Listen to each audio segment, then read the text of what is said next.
اے میرے حبیب اگر کسی سے اختلاف بھی ہو جائے تو اچھے پہلو سے اختلاف کر، لڑائی نہ کرنا۔ اللہ مالک ہے، اللہ کی چیز ہے، اور کملی والے کا صدقہ ہمیں ایمان ملا ہے، کملی والے کی وجہ سے ہمیں قرآن ملا ہے، کملی والے کی وجہ سے ہمیں عرفان ملا ہے۔ تو لڑتے کس لیے ہو؟ کیا حضور خوش ہو رہے ہیں ہوں گے؟ فرمایا کہ وَجَادِلْهُمْ بِالَّتِي هِيَ أَحْسَنُ، اے میرے حبیب اگر کسی سے اختلاف بھی ہو جائے تو اچھے پہلو سے اختلاف کر، لڑائی نہ کرنا۔ کافروں سے بھی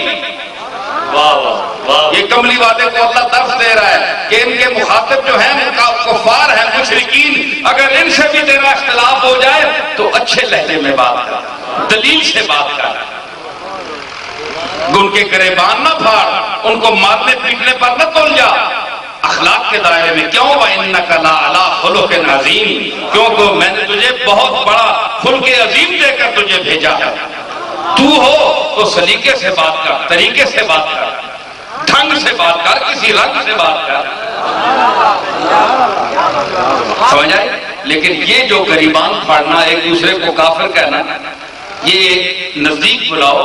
اگر کوئی آپ کے نزدیک گمراہ ہے تو اس کو نزدیک بلاؤ، محبت سے سمجھاؤ، پیار سے سمجھاؤ، دلیل سے بتاؤ، قرآن پیش کرو، رسول اللہ کی سیرت پیش کرو۔ نہیں مانتا تو چھوڑ دو، لا اکراہ فی الدین قد تبین الرشد من الغی، دین میں جبر نہیں ہے، ہدایت بھی آپ کے سامنے ہے، اندھیرا بھی آپ کے سامنے ہے۔ اگر وہ خود جہنم میں چھلانگ لگاتا ہے تو کمبخت کو جانے دو،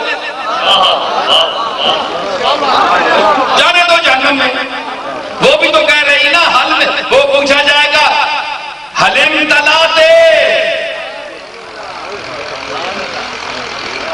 اور جہنم بھی اتھے بھی آج شاید پیٹ دے رہا ہے نا، اندروں بولنا نا بندہ کرا دے وے، مولوی صاحب کھا رہے جناب اور قبلہ دیواں اینے دے دیو،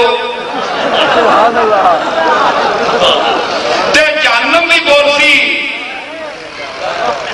حلم تلاتے پوچھا ویسی اور ڈڈ بھر گئی، او آکسی حل میں مزید